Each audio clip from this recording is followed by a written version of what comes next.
মানুষ জুবিন নাকি শিল্পী জুবিন, কে ছিল বেশি মানুষের প্রিয়? জুবিনকে যারা খুব ভালোবাসো তারা এই প্রশ্নের উত্তর দিও।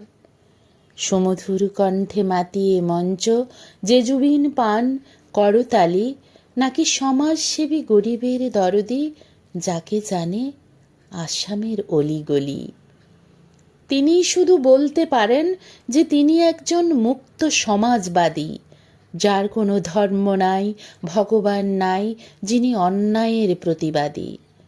যদিও তিনি কোনো বিশেষ দলের ছিলেন না ধ্বজাধারী প্রতিনিধি, তবুও তাকে নিয়ত দেখা গেছে যে কোনো ষড়যন্ত্রের প্রতিবাদী।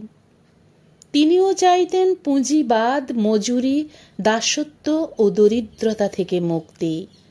সাম্য ও শোষণ বিরোধী মনোভাব ছিল তার চলার পথের শক্তি। সাম্য ও শোষণ বিরোধী মনোভাব ছিল তার চলার পথের শক্তি, ছিল তার চলার পথের শক্তি।